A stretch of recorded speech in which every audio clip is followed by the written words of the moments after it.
The Grand Conclave Chamber on orbital station Ethan Prime was the largest room humanity had ever been invited into. A vast circular hall with walls that shimmered like the inside of a living thing, where the seats of 412 alien civilizations rose in curved tiers toward a ceiling lost in artificial starlight. Admiral Ambassador Sarah Voss walked into that chamber with her chin level and her shoulders straight, the way her father had taught her to walk into any room where someone wanted her to feel small. She was human, after all, and humans had long practice with that particular feeling. The year was 2387, and humanity had held its seat on the Galactic Council for 60 years, a fact the other species found either amusing or irrelevant, depending on which one you asked.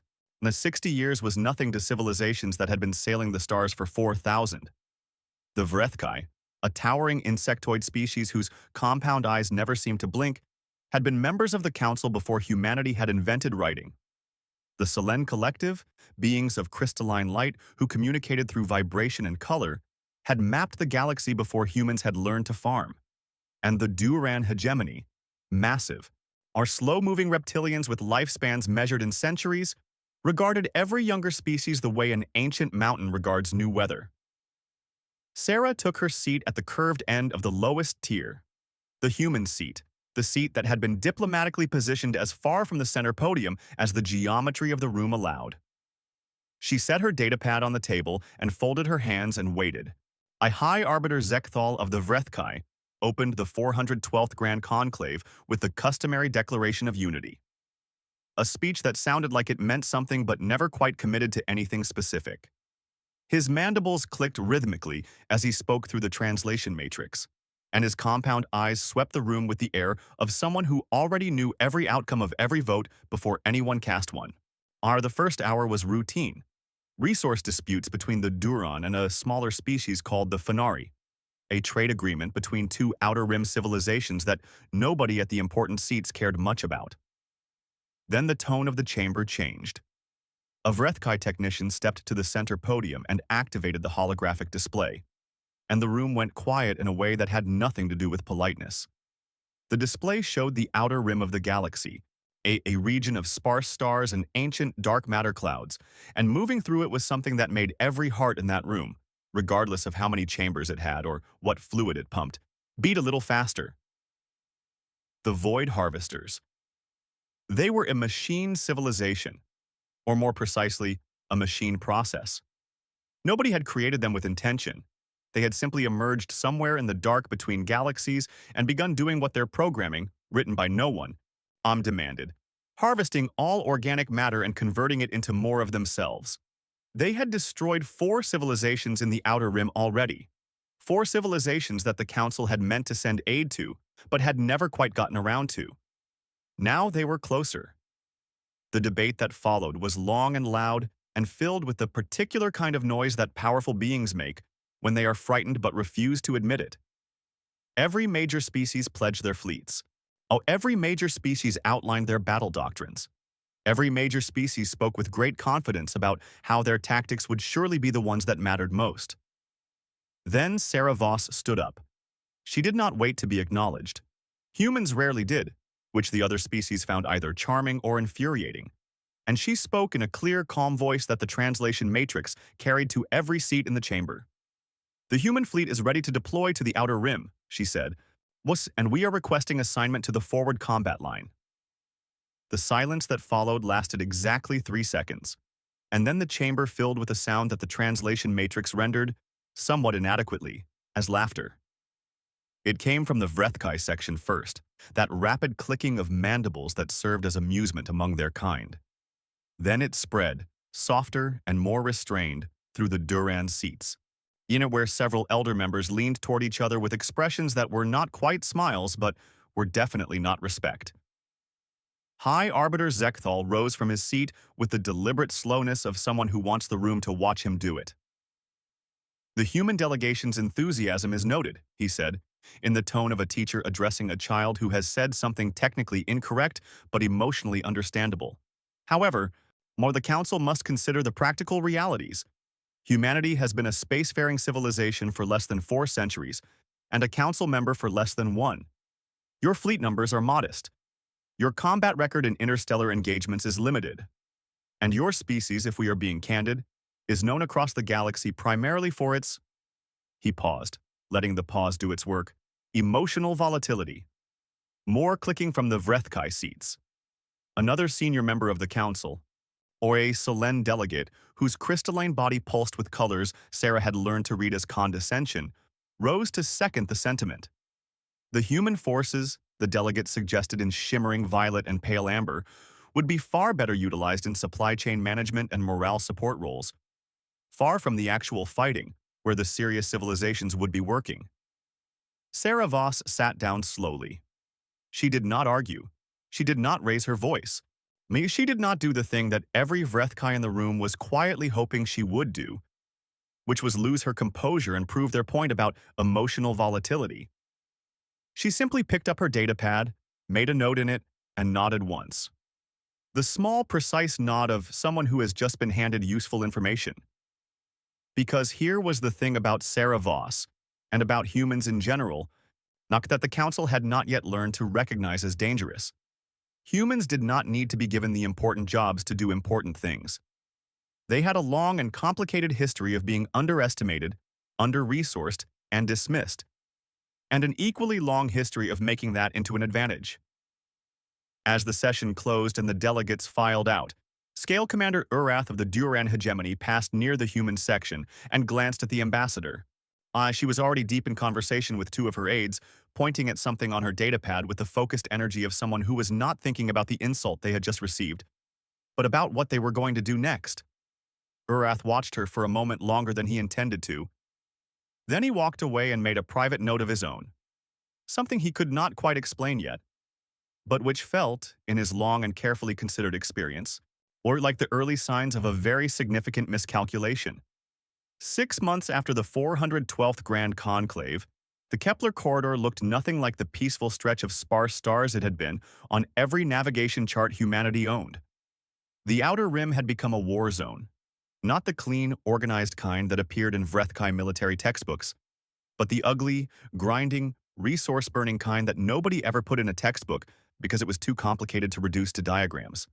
And the void harvesters moved in enormous swarms, each unit no larger than a ground vehicle, but capable of joining with thousands of others to form structures that could crack a moon. They did not negotiate. They did not communicate. They did not retreat unless the mathematics of survival demanded it.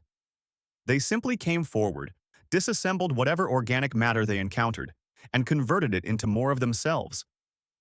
The Vrethkai fleet, deployed in their famous Delta Wing formations, a tactic they had refined over 3,000 years of interstellar warfare, had engaged 2 harvester swarms in the first month and lost roughly a third of their advanced ships. The Solen Collective had fared slightly better, but not in any way that felt like comfort. The Duran Hegemony was still moving its fleets into position, because Duran fleets moved with the patience of beings who measured time in centuries and had never found urgency to be particularly productive.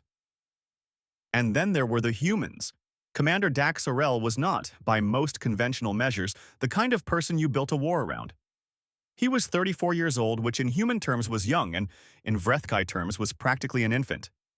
He had a habit of eating while working, a tendency to speak before he had finished thinking, and an absolute disregard for the chain of command when he felt the chain of command was being slow about something important. He was also, without any close competition, the most dangerous engineer in the Kepler corridor. His assignment was officially forward logistics support, which meant his 3 ships were supposed to be hauling fuel cells and medical supplies between the rear depots and the main battle lines. But Dax Orell had a problem with the word supposed, particularly when there was a more interesting option available. On the 3rd day of his deployment, his crew recovered a damaged Void Harvester drone that had drifted into their patrol lane, one of the smaller scout units about the size of a human fist, its outer casing cracked and its primary functions offline. A sensible logistics officer would have cataloged it and forwarded it to the Vrethkai Research Division, who had been studying captured units for months with no significant results. Dax Orell brought it to his workshop and took it apart. He did not sleep for 2 days. His crew brought him food that he did not eat, and coffee that he did drink, and updates that he responded to with one-word answers that technically qualified as communication, but did not invite further conversation. On the third day, he called his crew into the workshop and pointed at the disassembled drone laid out on his workbench. "It thinks in patterns," he said, "and the patterns repeat. Not exactly, but close enough that if you introduce a signal at this frequency." He pointed at a component that looked like 3 rings of dark metal nested inside each other. "The whole unit enters a feedback loop and loses its connection to the swarm." His chief engineer, a young woman named Petra who had been studying xenomechanics since she was 16, looked at the component and then at Dax and then back at the component. "How did the Vrethkai Research Division miss that?" she asked. "They didn't take it apart," Dax said, as if that explained everything, which to him it did. Within 3 weeks, human engineers across the Kepler corridor were testing variations of Dax's signal disruptor. Within 6 weeks, they had a version that worked consistently. Within 8 weeks, they had a version that could be broadcast from a ship's communication array and affect every drone within a 2-kilometer radius. The Vrethkai Research Division, upon receiving the human report, reviewed it for 4 days and then sent back a response that the translation matrix rendered as, "This is improbable, but we will test it," which was, for the Vrethkai, practically a standing ovation. Oh, but the signal disruptor was not the only thing happening in the human section of the Kepler corridor. Human doctors were running open medical bays that treated wounded soldiers from every species in the conflict.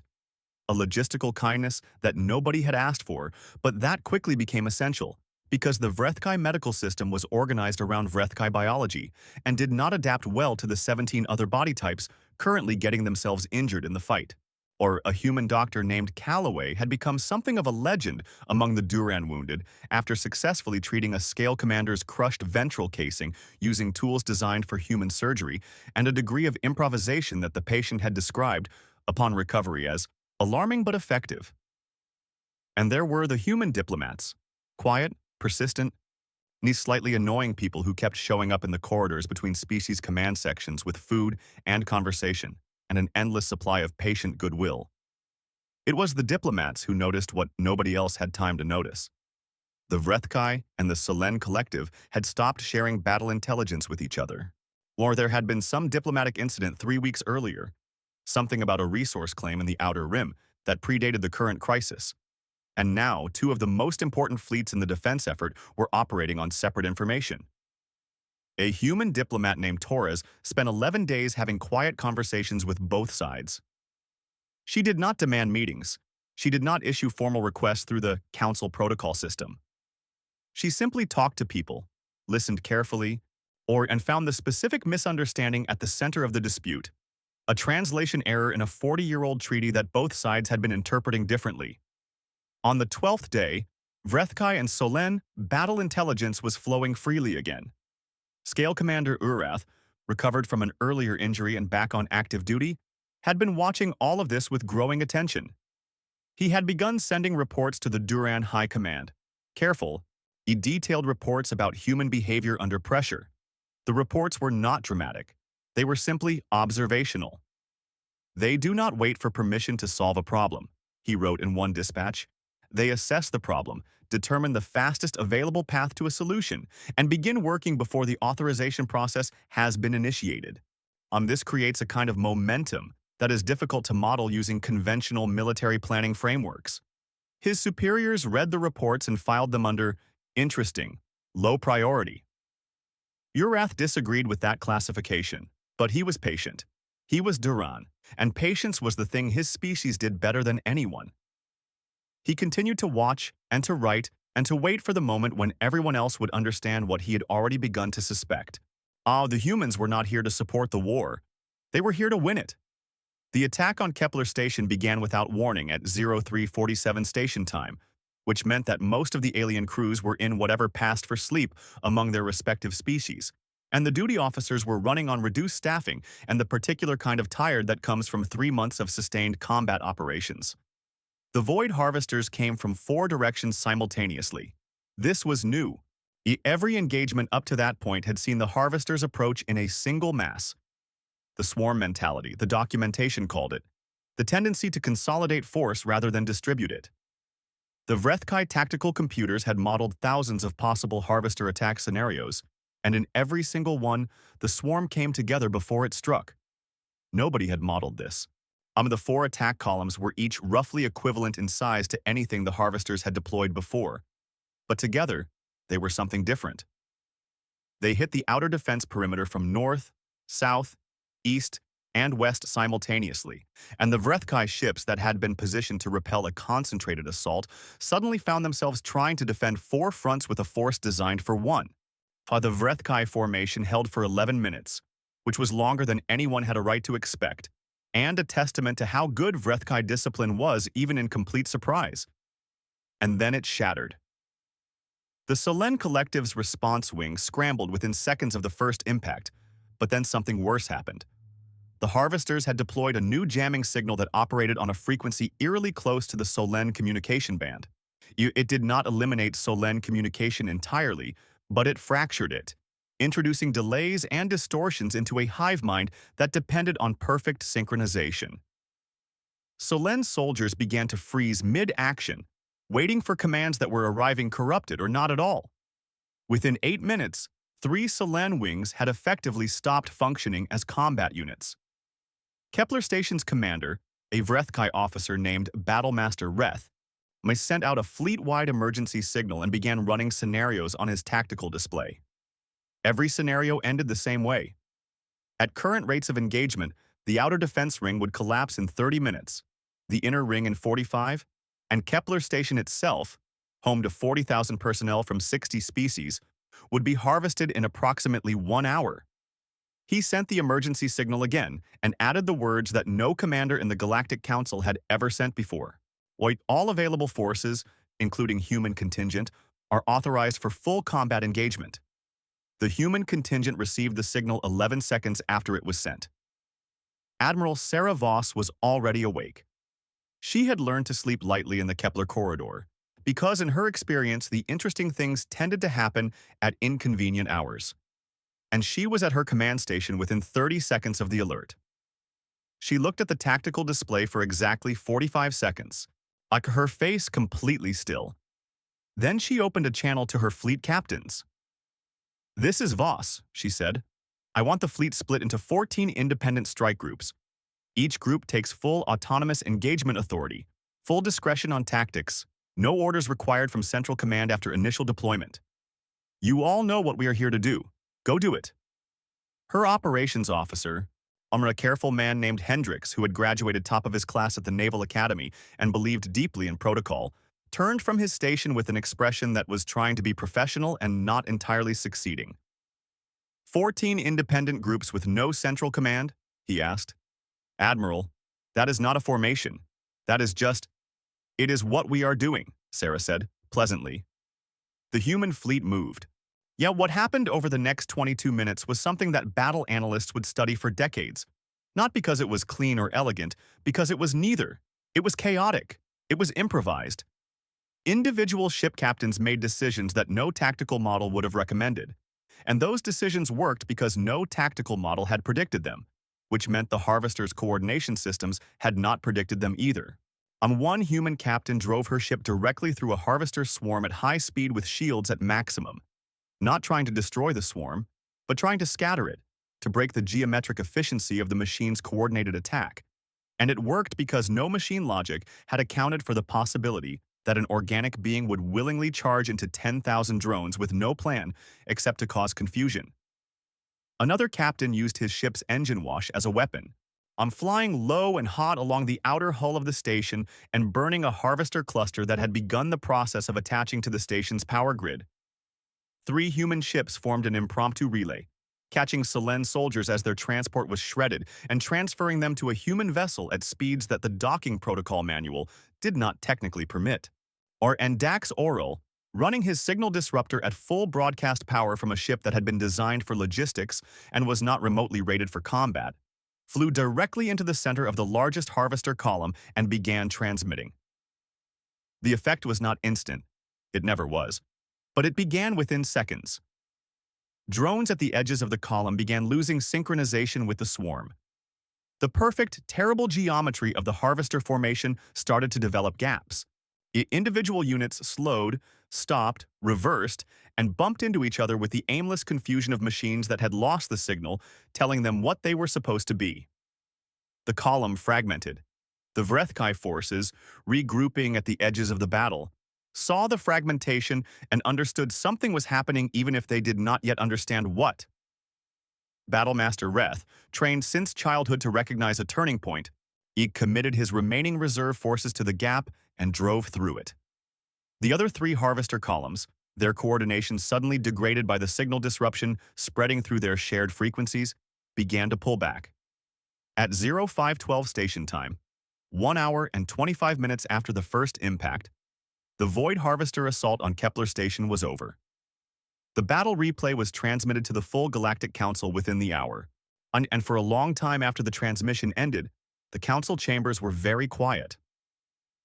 High Arbiter Zekthal watched the replay 3 times, his compound eyes unblinking, his mandibles perfectly still, which, among the Vrethkai, was the expression of someone doing a great deal of thinking and none of it comfortable. What the replay showed was not a heroic last stand or a glorious charge.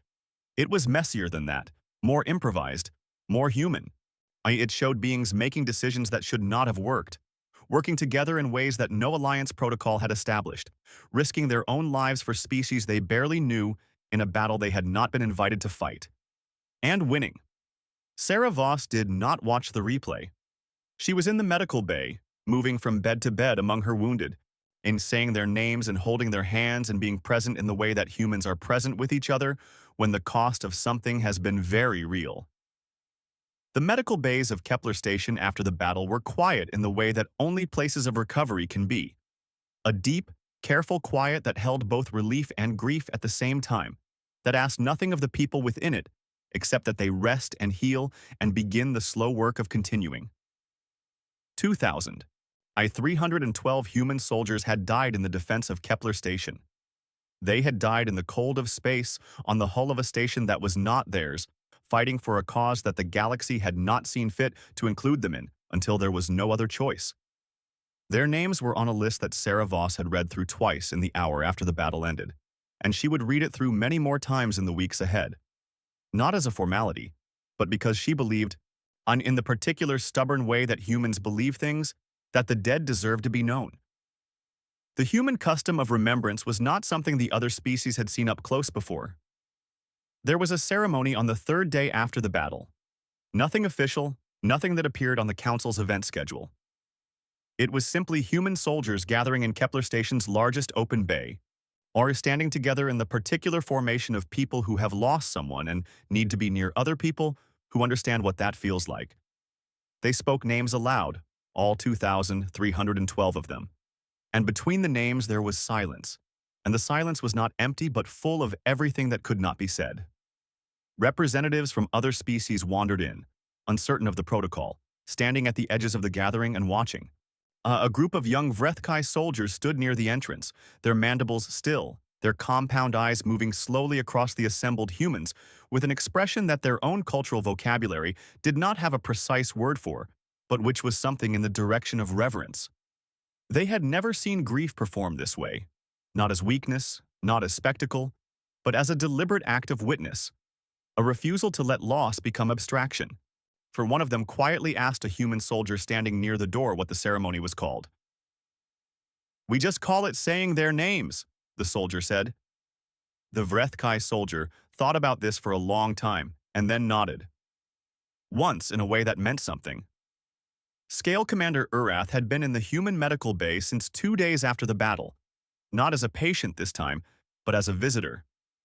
He had come initially to deliver a formal message of gratitude from the Duran High Command, which he had delivered correctly and with appropriate diplomatic precision. And then, instead of leaving, he had stayed. He had watched human doctors and nurses move through the ward with a speed and focus that was somehow simultaneously efficient and personal. They knew their patients' names, knew which ones had family, knew which ones preferred silence and which ones needed to talk. A Duran soldier in the far bed had taken a structural impact to his ventral casing and was in the slow, yet difficult Duran process of recovery, which in human medical terms looked uncomfortably like paralysis, but was actually a controlled shutdown of non-essential systems that could last weeks. On the fourth day, Ureth was sitting near the Duran soldier's bed. A quiet companionship, the way Duran showed solidarity, when a human nurse named Marisol stopped by on her rounds. Yet the Duran soldier's vitals were stable, but his eyes were open and fixed on the ceiling with the particular blankness of a being who is far from home and in pain and without the comfort of his own kind nearby. Marisol looked at him for a moment. Just a moment of reading his face, the way humans read faces, gathering information from expressions that required no translation. And then, without any explanation or preamble, she sat in the chair beside his bed and began to sing. It was a soft song, something old, something that had no meaning in any Duran cultural context, a human lullaby from a language that predated space travel, carrying a melody that spoke of nothing more complicated than rest and safety and the quiet promise that morning would come. The Duran soldier could not have understood a single word of it. His eyes moved from the ceiling to Marisol's face. His breathing slowed. After a few minutes, his eyes closed. Anurath sat very still and watched this happen, and felt something shift inside him. Something that his 400 years of life had not previously prepared him for. He was not an emotional being by Duran standards, which meant he was not an emotional being by almost any standard in the galaxy. But in that moment, in that plain and practical medical bay with its smell of antiseptic and its sounds of quiet machinery, he understood something about humanity that all of his careful reports had been circling around without quite reaching. They did not separate caring from strength.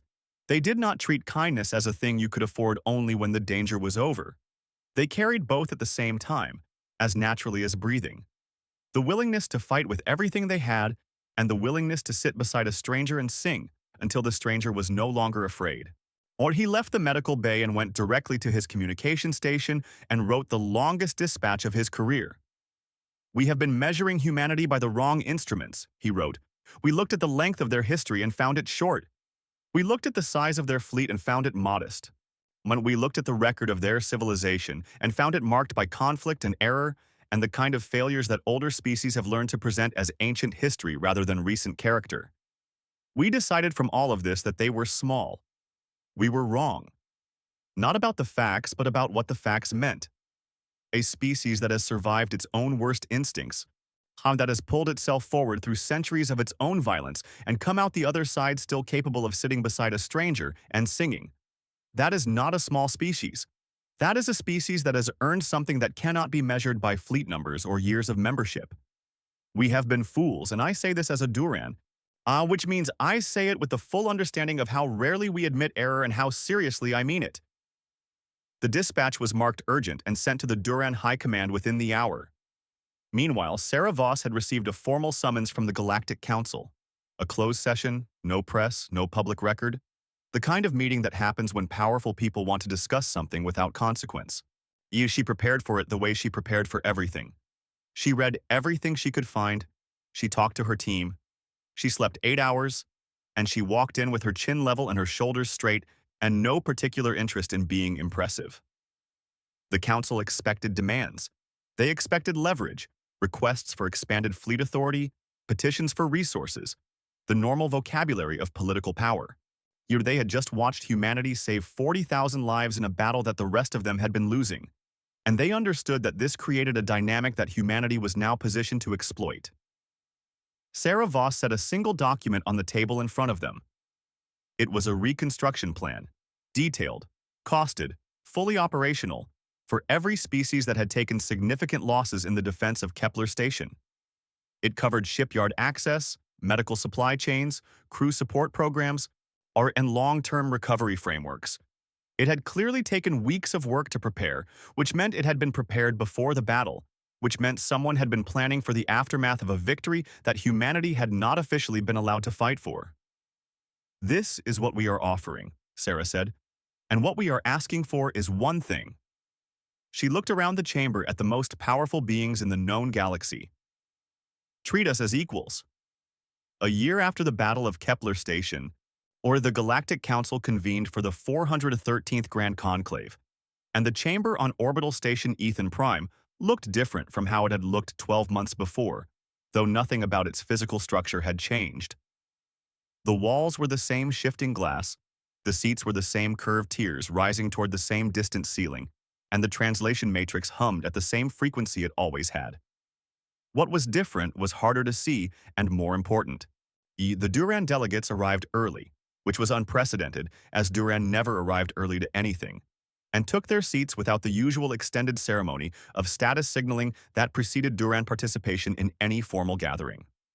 Scale Commander Urath, elevated since Kepler Station to a position on the Duran High Command, he sat at the delegation table and watched the room fill with the quiet attention of someone who has been watching carefully for a long time and is about to see whether his observations were correct. The Vrethkai delegation filed in with their customary precise formation, mandibles clicking in the low register that indicated formal engagement.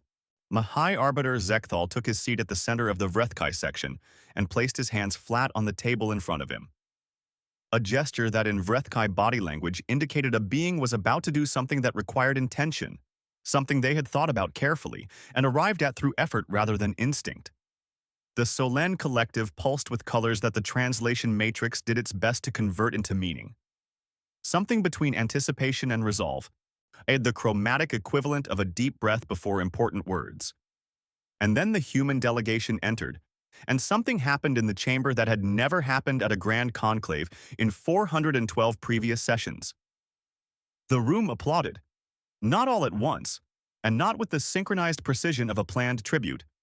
It began with the Duran section, a low rhythmic striking of broad hands against the table that built in volume until it filled that section, and then spread to the smaller civilizations in the mid-tier seats, then climbed to the upper galleries where the observer species watched, and then, last and loudest, the Vrethkai began their clicking, faster and higher than their usual register, a sound that every other species in the room recognized as Vrethkai approval, even if they had never heard it at that volume before. Sarah Voss walked to the human's seat, the same seat at the same curved end of the lowest tier, and sat down. And her face was composed and serious, and only someone who knew her well would have noticed that her hands, folded on the table, were holding each other slightly tighter than usual. The formal business of the conclave began, and the first item on the agenda was not a trade dispute or a resource claim or any of the normal vocabulary of interstellar politics. High Arbiter Zekthal stood, and the chamber went quiet with a speed that indicated the room had been waiting for this moment. The Vrethkai Empire moves to formally propose the elevation of humanity to founding tier status within the Galactic Council, he said, his voice carrying through the translation matrix in its characteristic flat precision, with all rights, responsibilities, and standing equal to the oldest members of this body, effective immediately, pending vote. There was a second motion, then a third, then a fourth from other delegations before the first had finished being recorded.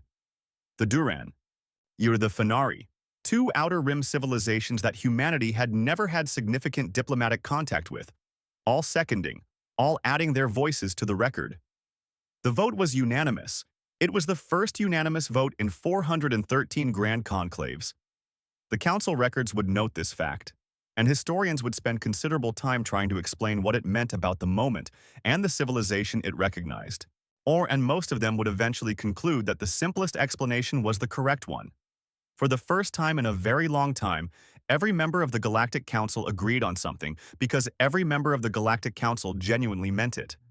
Sarah Voss was given the floor.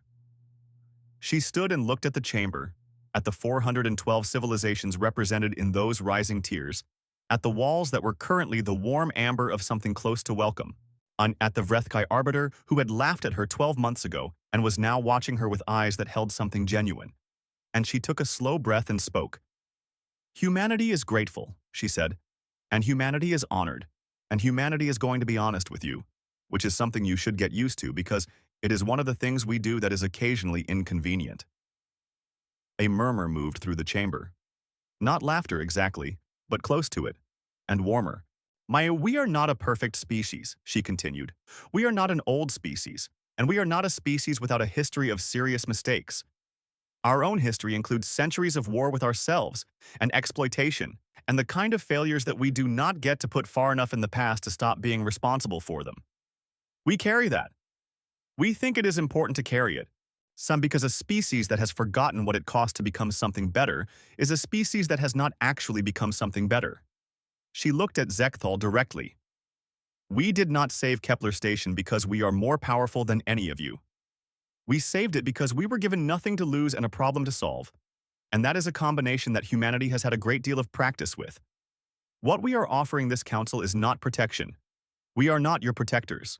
While what we are offering is partnership, real partnership, the kind where we tell you when we think you are wrong, and we expect the same in return, and we work on the hard things together without waiting for someone else to decide it is time.